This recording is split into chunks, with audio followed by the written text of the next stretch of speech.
Hi everybody, good morning, good morning. It's a big Q&A day today. So I was supposed to have a guest, Sheila, on here to talk about fatty liver and holding on to weight, but that has gotten postponed. So we're just doing Q&A today. So I want all of your questions, everybody. I'm still getting ready, obviously, sorry. Hello, happy Saturday. So today we were supposed to have a guest on today, Sheila from Holistic Health with Sheila, and we were going to talk about metabolic health and fatty, kind of decreasing our toxins and how does that relate to weight gain and holding on to weight. And unfortunately, like life happens, Sheila had to postponed at the very last minute. I literally just found out about 10 minutes ago. So today's Q&A. There's oftentimes I come on here and I have specific things that I want to teach, and they might not be things that you particularly want to learn. So this channel is so diverse in terms of the topics that we speak about, whether it's metabolic health and hormones and decreasing our midsection, whether it's exercise, meditation, and whether it's the protocol to have younger looking eyes or to microneedle your face. So we're all over the place here. I want to hear what you guys want to learn about. So I'm open today for all questions. Nothing is off of the table. So ask away. While I'm waiting for your questions to come in though, if you don't have things like the protocol, you can always DM me protocol, and this is how I fit in all of my anti-aging, healthy aging, skincare gadgets at home in a monthly calendar. So you can DM me protocol for that. I just came out with the Younger Looking Eyes guidebook that talks about all different types of issues that people may be having, whether it's fine lines and wrinkles, whether it's eye bags. It gives you kind of my take on all of them. So if you guys have any questions about anything, now is the time. I also have my microneedling protocol, which a lot of you guys already have, but this gives you the safety of it and the depths and speeds where I microneedle different body parts, because we're talking about the function of the skin, right? And how do we get the function of the skin to be improved? We need to trick it into creating collagen. So let me scroll back. I think are you available for a one-on-one meetings? Yes, I am. You could either go in my linked tree.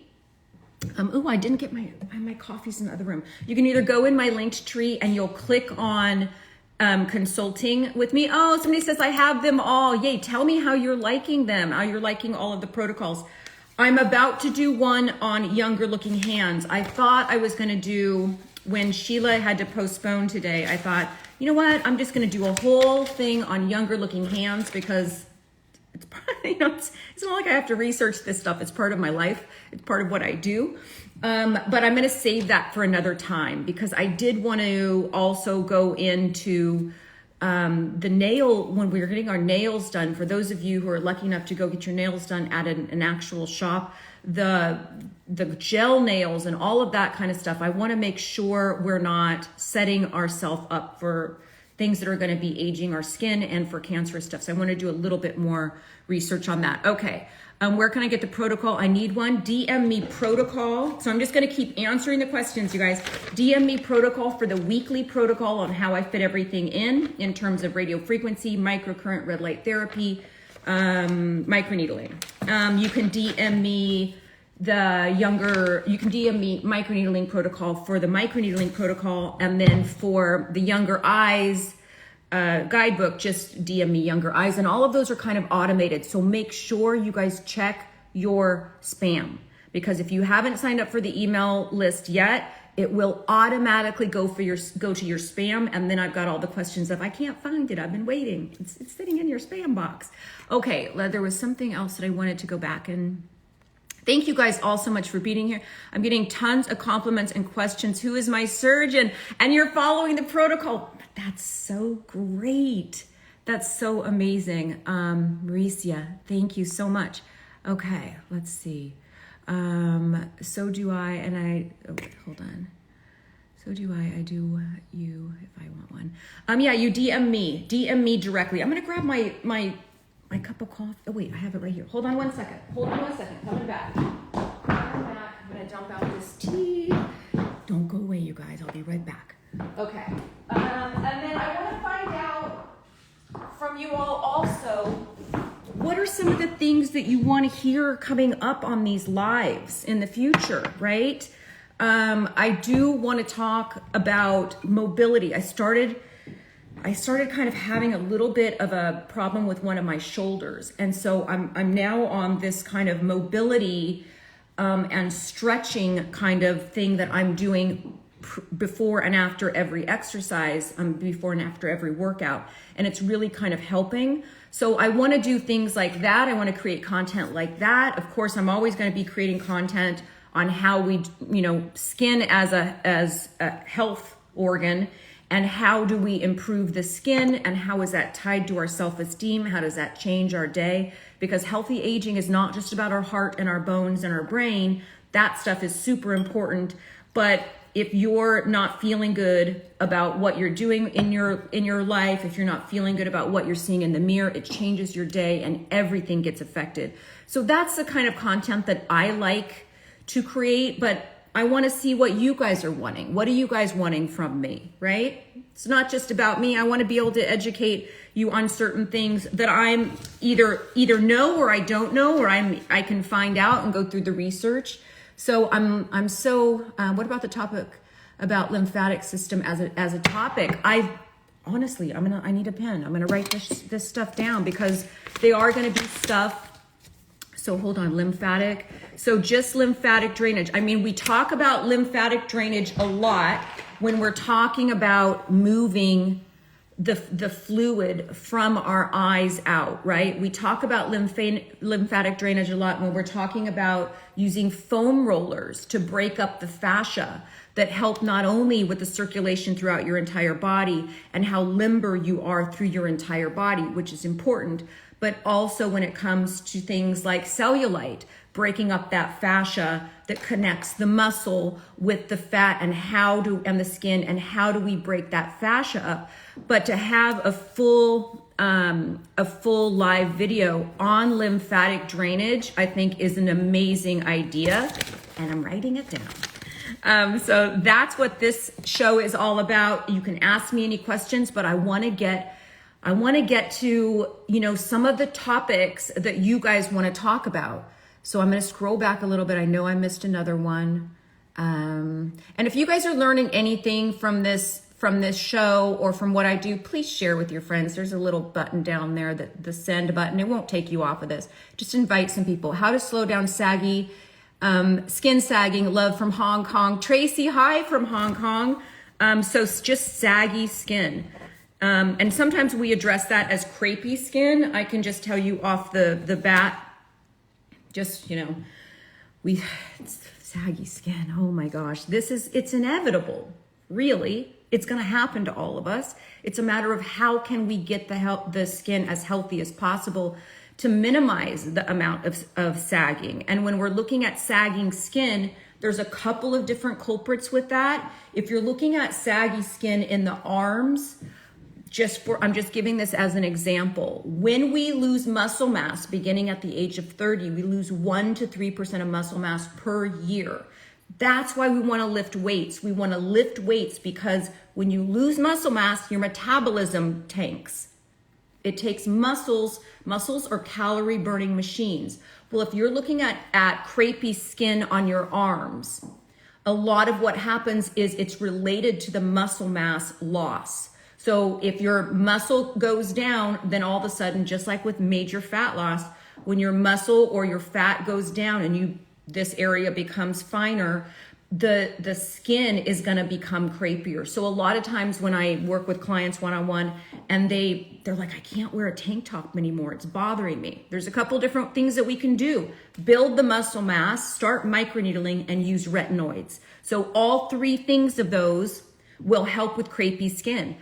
Building the muscle mass to fill the area out, hitting it with microneedling, so you're tricking the skin into behaving like it did when it was younger. It's calling on your cells to create collagen and elastin, And then retinoids also thicken the skin. So it's those three things when we're talking about crepey skin. Now, are there a bunch of other topical stuff that you can add on? Yes, but the number one ingredient for crepey skin is a retinoid. So you can add that into your daily moisturizer, or you can put that straight on just like you would on your face. But gosh, saggy skin, that's a great topic for a live because I can go through a bunch of different products. My system is defecting, meaning reduced stations. So would it be cool? I have no idea what that means. My system is defective, meaning reduced stations. I need a little bit more information on that. I'm having some basal cell removed in a few weeks on my face. Would red light help to reduce the scar afterwards? Absolutely. And maybe that is something to talk about too when we're talking about the health of the skin. We really need to go in, if you can. Not everybody has great health insurance, but if you have health insurance and you can go into a dermatologist once a year and get your skin checked, the amount of digging that they're going to have to do to get a basal cell carcinoma out of your skin is going to be a lot less, and the scar will be a lot less. But will red light therapy help in speeding up healing? Yes, they've been using red light therapy in NASA to help astronauts speed up healing. So does red light therapy increase speed up the healing time? Absolutely, yes, it will help. There's also a lot of other stuff that we can do once you have that, Lisa, once you have that scar. Yes, red light therapy immediately, double up on collagen immediately, but then once the scar is formed, we can start working on that as well. A lot of you guys who have been on my show, was this last week? Yes, it was last week. I microneedled these flat white scars that I got from falling off a barbed wire fence. Now, I want to figure out a different way to do it because the head of the Dr. Pen that I'm using, let me see if I can grab that.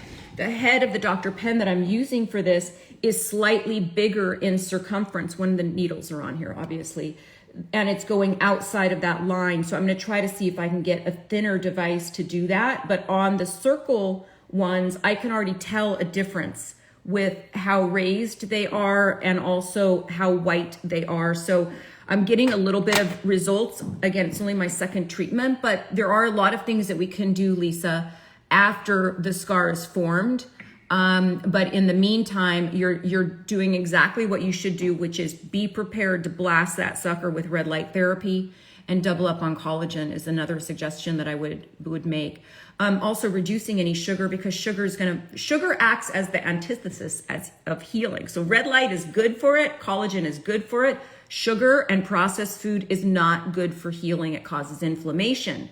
So when we're talking about inflammation in the body, that's gonna reduce the speed of wound healing. But that's a great.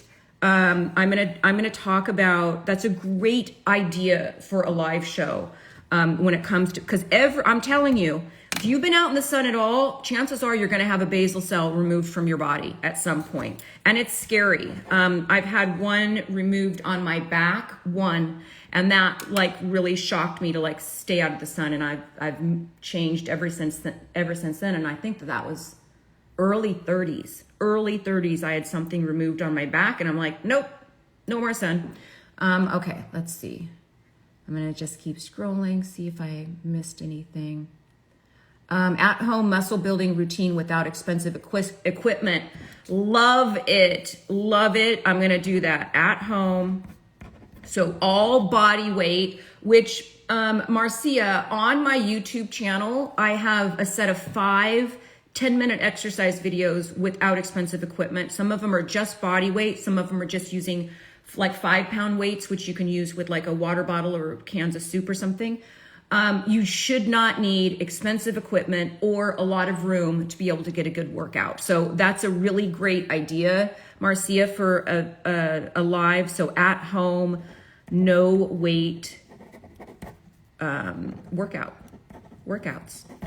And what do you need? What do you need to get from that as you're aging? Because as you're aging, your workouts need to change, right? We're losing the muscle mass. So how we work out at this age in midlife is very, very different than we did when we were in our 20s and 30s.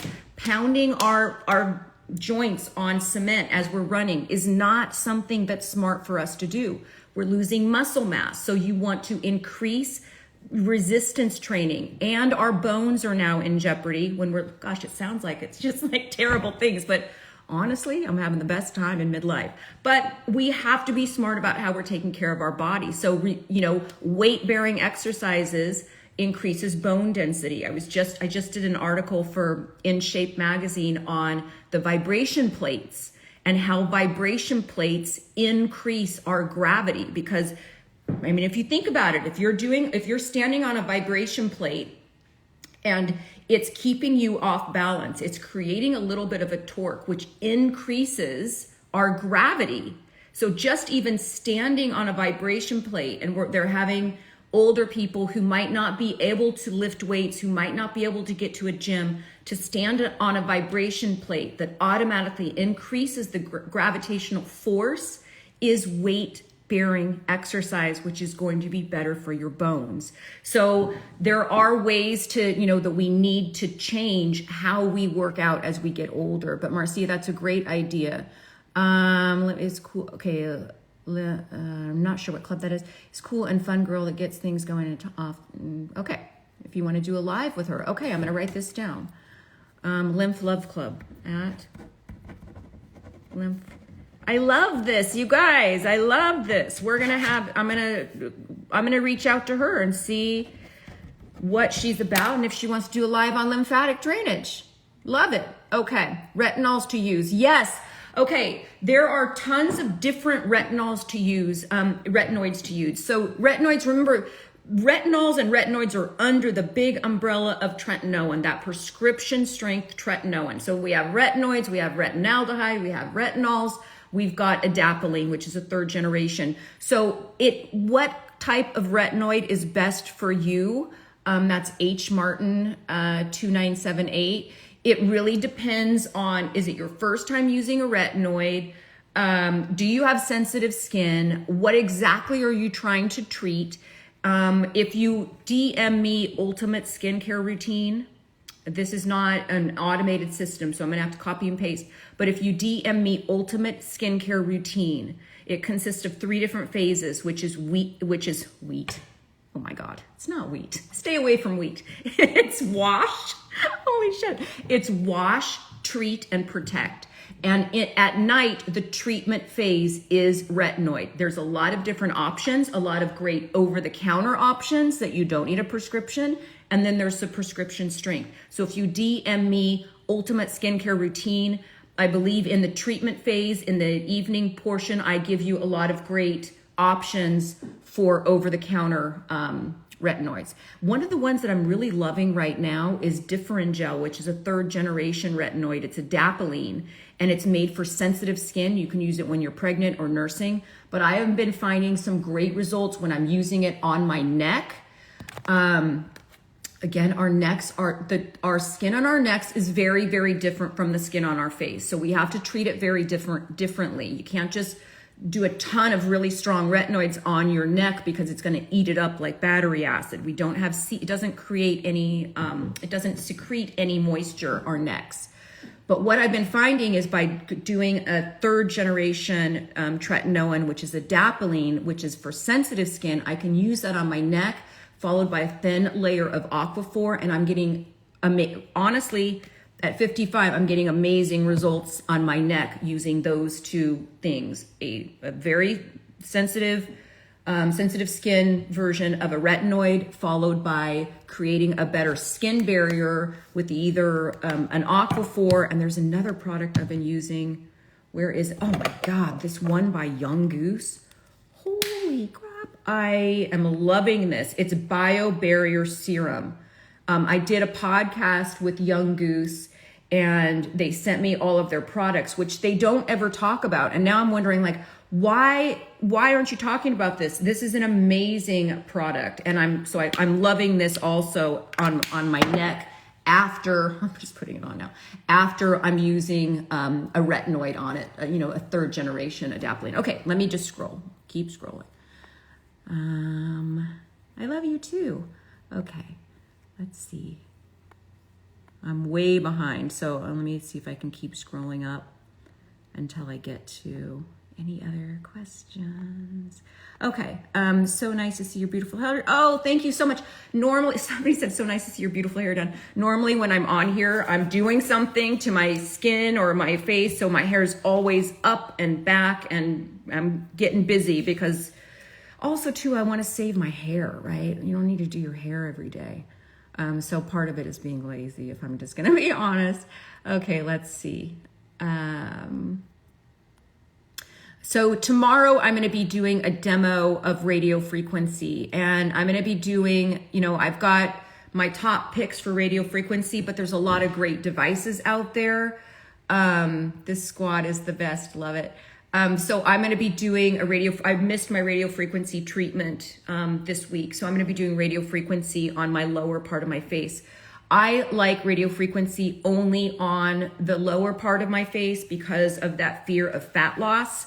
I protect, as we age, we lose fat in our temples and in our cheeks, and in our tear troughs. Those are the main places that we lose fat as we age. And so when I do radio frequency at home, I want to be very, very careful that I'm not using a device that's going to heat that area up to where I'm going to get fat loss, but also I still want it to chisel out the lower part of my face. So that's where I mainly use radio frequency. Neck, décolletage, I use it on the body, but on this lower part of the face, I don't normally use it up here. So tomorrow I'm just going to be doing, I'll answer more questions and stuff, but I'm just going to be doing a demo for radio frequency, and that live will be posted to my subscription club. This live will be posted to my main feed. And you guys, I'm so sorry about Sheila having, life happens and people have to cancel last minute. So I'm glad that I can just be here to answer questions. I would never just not show up for you guys, but I'm trying to get her scheduled at a later time. She does have small children. And so there was a miscommunication with the time difference on that time, but she's got some great information on fatty liver and weight loss and that weight loss resistance. And so I want to make sure I get her back on here. It might have to be an earlier time, you guys, because I think for her, the latest she could do is 8:30 in the morning. So we might have to figure that out and change that for one time. I had a question about red light. I have a red light tabletop device. How close do I need to get it for my best results? About a foot. That's a great question. Who was that from? That was a great question. Oh, Marcia, you're having great questions, Marcia. It's almost like a private one-on-one here. About a foot. So if I were sitting here, I would have my red light here. When I use my big panel, which is in the bathroom, I'll wheel that big panel up behind me as I'm brushing my teeth and putting on my face stuff. And then I'll turn around for the next 10 minutes. But if you're doing it at a desk, I could literally put it right here. As long as you're not looking directly into the device and the device is on the side, you could do 10 minutes on this side and move it to the other side 10 minutes. You could also, when you've got a tabletop, it's going to take a little bit longer. But let's say, for example, you microneedled your stomach, which I just microneedled my stomach, you guys. I don't know if I should show you. It's kind of gnarly. But I just microneedled my stomach yesterday. Because I knew I wasn't going to be able to do it tomorrow. And so what I would do if I had a tabletop is I would blast the red light about a foot away for about 20 minutes, a few different times a day. That's going to speed up the healing. But if you're just looking at it for increased circulation, for improved skin, red light works for everything, you guys. If you missed my red light live, just scroll down. It's not that far. It's 4 panels in from today's post. So it's not that far in the feed, and you'll see an LED light. Make sure you check that out, because red light therapy and different light spectrums heal your skin so well. And it's been the research is there. You can go and find a scientific journal that will tell you about the benefits of red light. It's just that it hasn't really it's just now I think, really catching on to all of the major benefits. Of course, when most of my clients ask me about it, it's for fine lines and wrinkles, but it does so much more. Okay, somebody said device travel essentials. What do you take with you and what do you leave behind? Depends on how long I'm gone. if I'm gone for a week, and then so now look, if I'm gone for a week, I know that I'm missing 30 minutes of skincare a day in here. So it would be, you know, I always would travel. Let me grab my mask because it's the best. I always would travel with this red light therapy mask. And so if I would definitely be bringing a red light device with me, and one that has like a good coverage. So I would probably bring these two, not probably, I do bring these two. And then if I want to use it on something else, I know this is going to be a little bit ridiculous, but if I don't want to bring like my eye restore cap, stick it on your hair for hair growth, right? Stick it on your abdomen if you just microneedled your abdomen. If you've got a wound or something, you can stick it here. So just because it's shaped like a mask doesn't mean you only have to use it as a mask. So when it comes for traveling, this is definitely in the suitcase. They're portable, so you just charge these. So normally what I would do is I would charge these devices so I don't have to bring the plugs. I unplug this and I charge this device. And then I'll have these all charged up and bring these two masks with me when I travel, and those will usually get me for about a week, right? So I'll do that. I usually will not travel with a microneedling device because I don't know what the water is that I'm using. I want to be able to stay out of the sun. It's just not something that I would do on the fly when you're running, when you're, traveling. But sorry, I'm still here. Hold on 1 second. But would I bring something like this? Yes, this is the stamper version of this. So this can go all the way up to 3 millimeters. Would I bring something like this and do like just a little tiny brief kind of microneedling stamping? Totally would do that. And then what else do sometimes I'll travel with my Lumo, which is the radio frequency device. And it's very, very rare that I would ever travel with my favorite microcurrent device because this isn't very nice to travel with. So I do still have some of the 2-lobe systems. This is a 2-lobe system. I do still have these that I will travel with sometimes. But when it comes to at-home use, it's always, always better with a 2-probe system. Just not so easy to travel with, so this tends to stay home.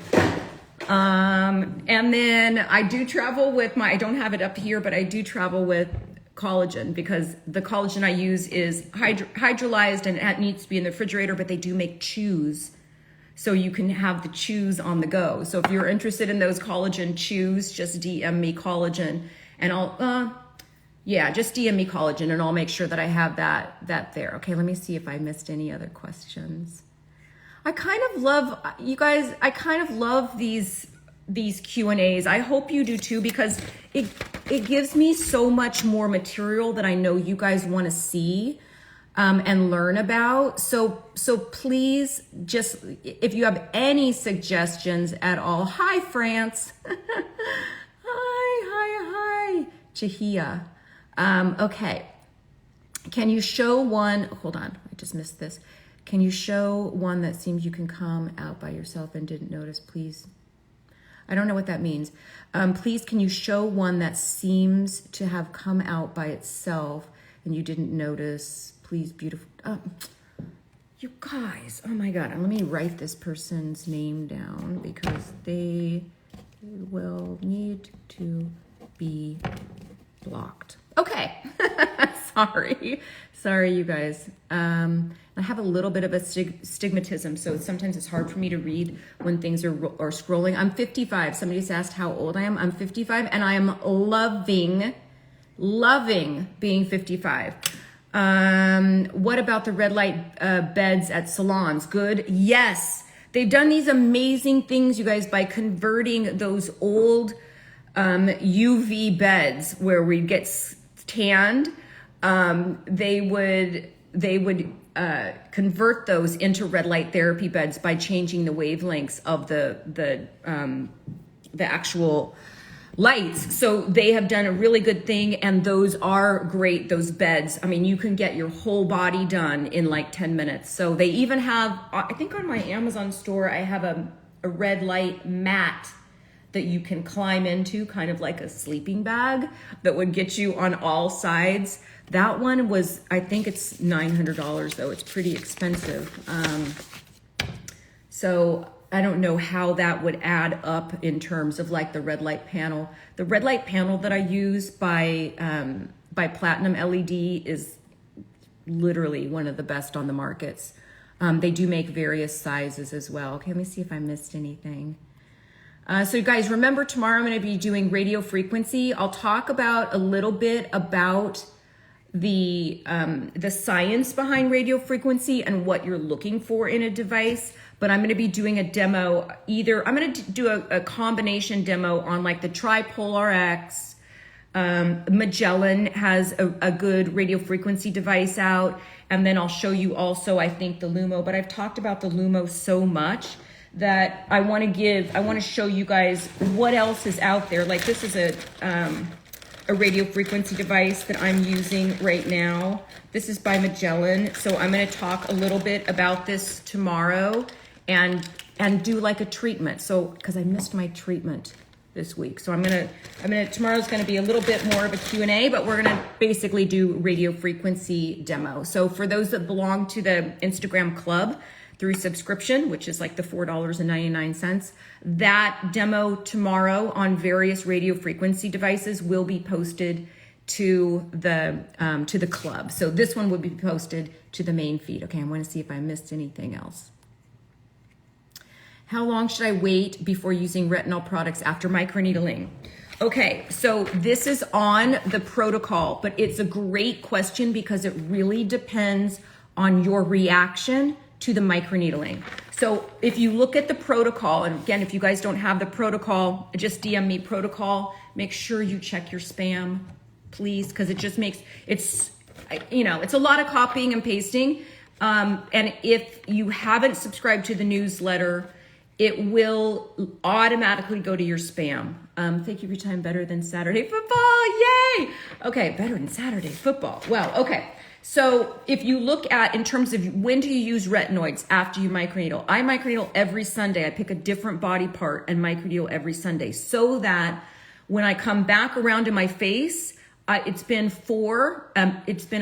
a minimum of 4 weeks and usually a maximum of 6 weeks. That's usually my time that I will do every body part, because like today's live, shit happens and life happens and things come up.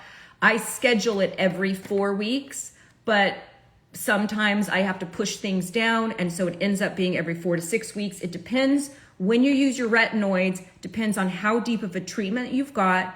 If you're somebody that this is a recurring thing, and you know that by the time you get over to Tuesday, so if I microneedle on Sunday morning is when I do it. Depends on, are you microneedling morning or night as well, because that's extra time. I'm going to get back to the Nira laser. Yeah, I have the Nira laser, and I have been using it on one of my hands. But let me just answer this question. So if I microneedle my face on a Sunday morning, and because I heal so quickly, why? Because I double up on my collagen and I blast it with red light. I stay out of the sun. I don't put any active ingredients. I'm using like healing ointments with it. And I'm staying away from sugar. The way that you heal really depends on what you put in your body, but as well as what you're blasting on the outside. So how are you treating the outside? How are you treating the inside? That's what's going to speed up your healing. For me, when I microneedle on Sunday morning, I'm back to using retinoids on Tuesday night. Now that's assuming that the skin isn't still broken. So when I feel the skin, it's not red or raw or irritated, that it's broken. Now it's healed on the outside. Now it's still healing internally. So it's going to take a good 3 to 4 weeks for the microneedling to completely heal, but you can go back to your retinoids 72 hours later, 48 hours later. It depends on how deep you're going. And how you can tell this is if you wake up on Tuesday morning and you put on a vitamin, so we microneedle on Sunday morning. So then you have Sunday morning, Monday morning, Tuesday morning, you've gone a full 48 hours. If you wake up on Tuesday morning and you put a vitamin C serum on and it starts to sting, rinse it off, put on your Aquaphor, skip your retinoid at night, go to Wednesday. That's the easiest way to do it, but I can't give like a definitively a week or definitively 3 days because it depends on how deep are you doing it. If you're following the microneedling protocol, how deep are you going? Are you doing like a small treatment? Are you doing a large treatment? Are you a go big or go home kind of person? That's going to determine when you can then introduce those retinoids again. Does that make sense? Okay, I missed some questions. Oh, the near laser. I do have the near laser. Let me see if I can grab that real quick. For those of you who don't know what that is, don't go away. I'll be right back. Hold on. Okay. And I could talk a little bit about this tomorrow as well, but this is the near laser. They also make one with this is the precision. They make one with a little bit bigger head. This heats the dermis up to, oh my gosh, I'd have to go back through my notes to see, but much hotter than a radio frequency, much hotter, but it's like very, very short lived. So like, let's say for example, I'm gonna do it on my hand right here. Just listen. Whoops. That little beep at the end, that's the only amount of like, the only time that it's blasting some heat in there. So it's blasting heat right then. Now, if I went over the same part again, it's gonna get super hot, but that little blast of heat was just warm because it bypasses the epidermis and heats up the dermis. Much like radio frequency does, but radio frequency is a lesser degree between 40 and 43 degrees Celsius. That's the therapeutic range of heating the dermis with a radio frequency device. This gets way, way hotter than that, and so it shocks that production of collagen. Now, can you use that at the same time as all these other devices? No, you can exhaust your skin that way. So I tend to, like, for example, right now I did a microneedling on one hand. This other hand, I'm doing a 90-day trial on this. I would not combine those because when you're talking about collagen and increasing collagen production, you don't want to be midway trying to rebuild that and restructure it and then you blast it all down again. It's just not gonna be, it's not the best idea for treatment. Like, you need to let your skin heal, and you can overdo all of these at-home devices, which is why I came up with this in the first place, because I had clients that I'd recommend a device and then they're doing the device every day. You're gonna take 5 steps backwards, 2 steps forwards and 5 steps backwards. That's not how we roll. We wanna be very, very smart about it and strategic in how we incorporate all these at-home devices. What do you think about along with my HRT? Let me look that up again. I've never heard of that type of peptide, but maybe, I think maybe just a live on peptides, because collagen is a peptide, but maybe a live on peptides. What are they? That's a good one. What are they? Which ones are great for you? What are they? Which ones? Yeah, that's a great live. Okay, let's see if there's anything else that's coming up.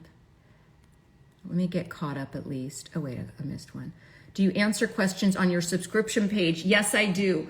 So that was Mexican Candy. That's a nice handle. On my subscription page, any question that you ask me gets answered within 24 hours. Do I have any subscribers here? I don't see any because they already know it's going to be posted. But when you ask a question in the subscription club, what happens is, not only do I see a little crown next to your name when you ask me a question on regular DM, so those automatically go to the top of my DM. And if there are times when I have time, when I don't have a lot of DMs that day, when I can go and answer questions. And then there's times when there's 500 DMs and there's no way I'm going to get to all of them. And that's when my subscribers with a little crown next to their name get first priority of that. But then there's also a group chat that happens. So there's a group chat with only the subscribers, and they pay $4.99 a month for that. And they can ask me anything in a group forum, or privately just DM me privately if it's something personal.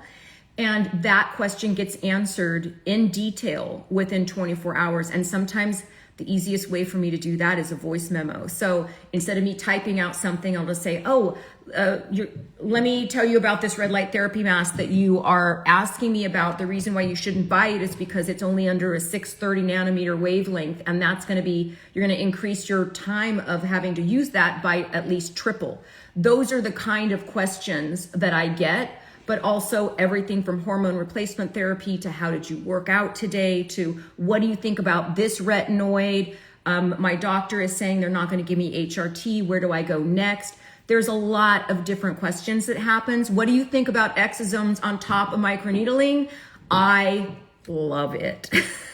I love it. Exosomes they're great in terms of healing. They're very expensive. If you've got an in-office place that will do microneedling and then do exosomes on top of that, you're going to heal super quickly.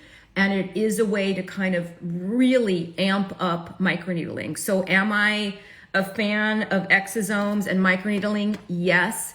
Hard to do it here at home. Thank you so much, Marcia, for subscribing.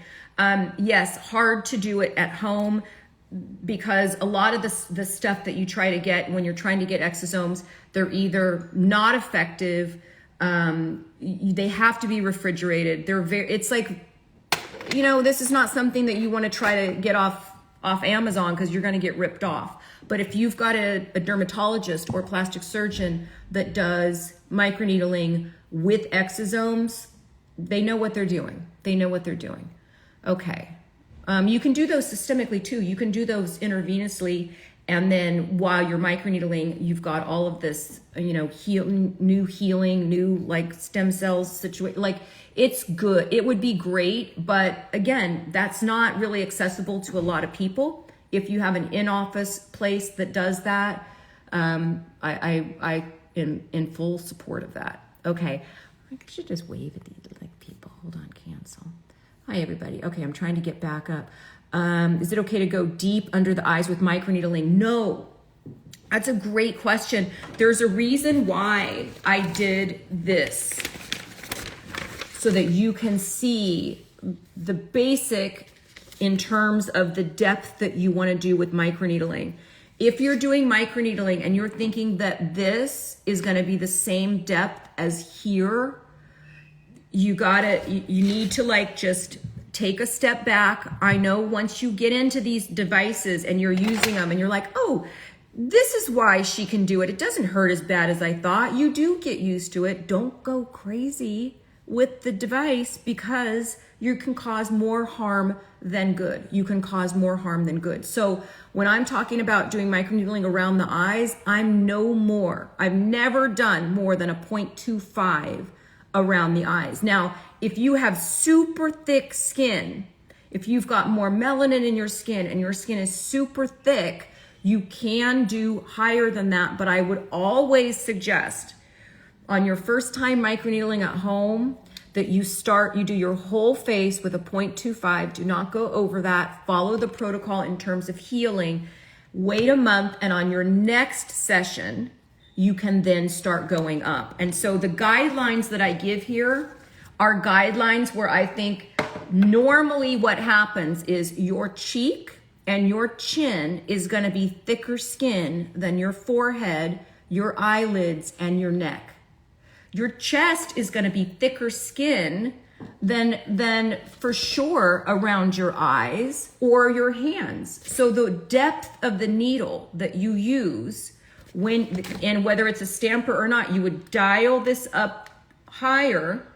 If you want it to go deeper, you would not do this on skin that is super thin. If I were to try to do a 3 millimeter on the back of my hand, First of all, there's no way that that would even go down because of the anatomy underneath my skin. So then we're dealing with, you're getting this needle into the anatomy, into bone, into vessels. You need to be very, very careful. You always start small, always start at a 0.25, and then you can go up from there on subsequent treatments. You can go up from there. This is a guideline to help those. So you would not want to go really super high on an eye. Remember that when you're doing microneedling, especially around the eyes, it doesn't take a lot. You don't need to go to a 1 millimeter. It's your skin here is super thin. And so all you're wanting to do is to create a micro trauma, not trauma, not bleeding. It's a micro trauma. And even the micro trauma calls on our body to produce collagen and elastin. Can I use a numbing cream at home? You can. On my Instagram, not my Instagram, hello. On my Amazon storefront page, I do have a couple of numbing creams. I wonder if I have them here within reaching distance, and I don't. I have a couple of numbing creams. I have just found, I'd like you to try it first at a 0.25 without numbing cream. That's always my suggestion to my one-on-one clients. Try it first, one-on-one with no numbing cream, because you're gonna realize it doesn't hurt as bad as you thought, and then you can step up after that. With the numbing cream, what I found is, for me, I will tear my skin up. I will go bigger than I ever would do without numbing cream. The healing increases, the healing time increases, and I don't feel like I'm getting better results like that. So micro traumas still call on collagen to come to the rescue, and then you can still get in all of the other stuff if you're doing it smaller. Smaller and more consistent yields better results than bigger and sporadic. That's just, I mean, I'm 55, you guys. I've been doing this shit for a long time, and I've done a lot of in-office microneedling and in-office radio frequency and in-office Morpheus, where it combines both of them, and different lasers. I get better results at home if I'm consistent with it. So every 4 to 6 weeks, microneedling my face, every 4 to 6 weeks. If you're microneedling your face every 4 to 6 weeks and you're doing it at a 2 millimeter or 3 millimeter, you're damaging your skin. You got to wait much longer than that. Okay. So that's why go a little bit less. You can always step it up, but I always suggest no numbing cream, start small, gradually go up, because then also you're having to wipe the numbing cream off. You're having to then wash that off before you start. It's an extra step, and I'm always worried about, I don't want any product on my face while I'm microneedling. Just hyaluronic acid, because it occurs naturally in our skin. You're going to get a much better result if you're not adding an active in that. You are not old. No. I mean, there's going to be a day when I'm old, and it's all relative compared to like my kids. I probably am old, but at 55, I'm not feeling old. I'm feeling pretty amazing. And yeah, so I hope that you guys are on this journey with me, right? I'm hoping that these live shows and my feed give you kind of a blueprint, a roadmap on how to do this. How do we, and it's a choice. You guys are choosing to be on this live right now and to learn from me and think I have something to offer. And I think I have something to offer too at 55 years old, to be doing this for a long time, to be educated in not only psychology, but in gerontology, which is the study of aging. I look at the skin, not in terms of perfection and trying to get it to where it looks like it's 20, but how are you improving the health of the skin to its maximum? How am I improving the health of the skin and trying to get it to function like it did when it was younger? Okay. I missed a question here, so I'm gonna go back. Is it okay to use vitamin C with microneedling? Absolutely not. I would not do that. I do not add any, let's see if I have my hyaluronic acid here.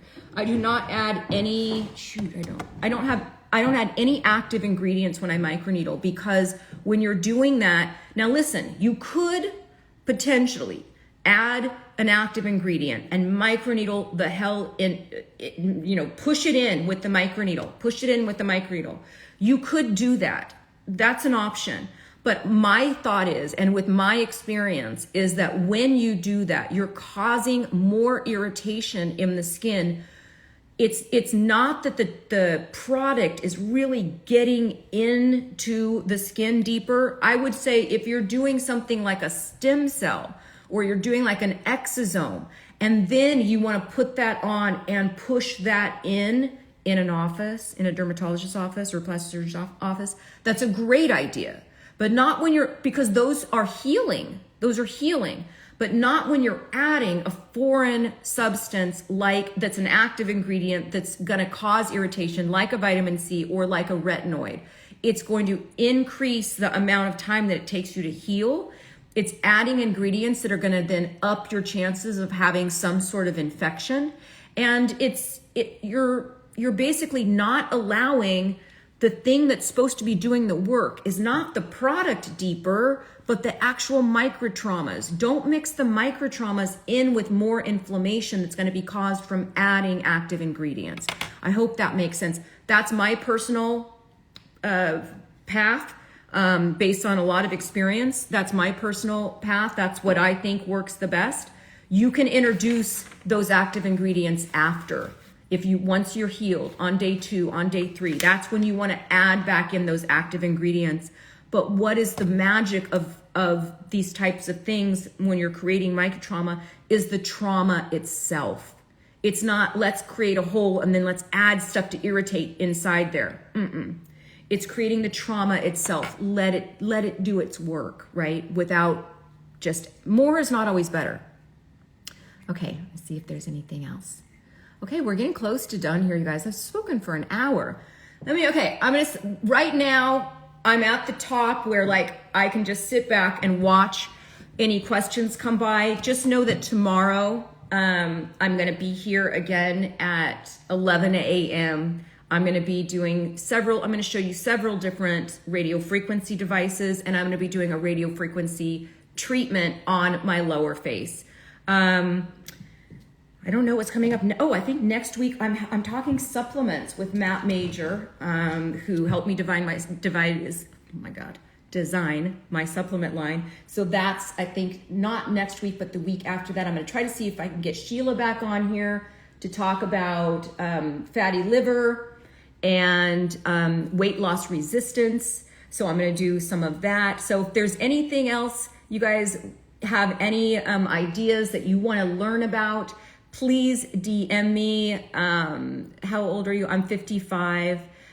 So if there's anything that you guys want to learn in these types of lives, please let me know. Somebody said, what's the difference between radio frequency and high frequency? Let's talk about that tomorrow. I'll see you guys tomorrow at 11. I'll see you guys then. Have a great rest of your Saturday. This will be, somebody said, do you have a recommendation for protocol on olive skin? The only thing that for olive skin, you know what? I'm going to talk about that tomorrow because I want to make sure you can microneedle on olive skin. You absolutely can. You can do red light therapy on olive skin. The only thing that you would need to be careful of is if you keloid, which a lot of olive skin does keloid. I want to make sure, oh, yay, Marcia, I'm looking forward to the one-on-one session. Me too. If you think I'm helping you out here, imagine when I get you one-on-one for an hour.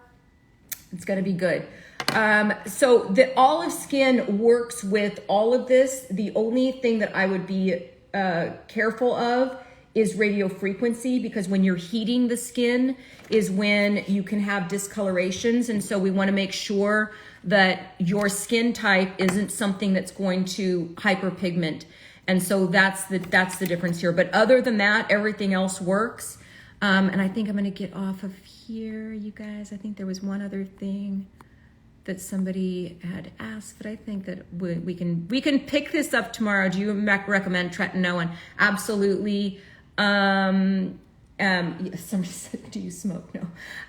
Absolutely. I recommend tretinoin. I have a prescription tretinoin there. Oftentimes for the body, I'll mix it in with a body lotion that I like. So I'm getting retinoids, which is tretinoin is a prescription strength Tretinoin is a prescription strength retinoid. So that's one that you need to get from your doctor. Okay, I'm gonna see you guys tomorrow at 11 a.m. We're gonna do radio frequency, and I'm gonna take more of your suggestions on stuff that you wanna learn. Have a great rest of your day, you guys. Okay.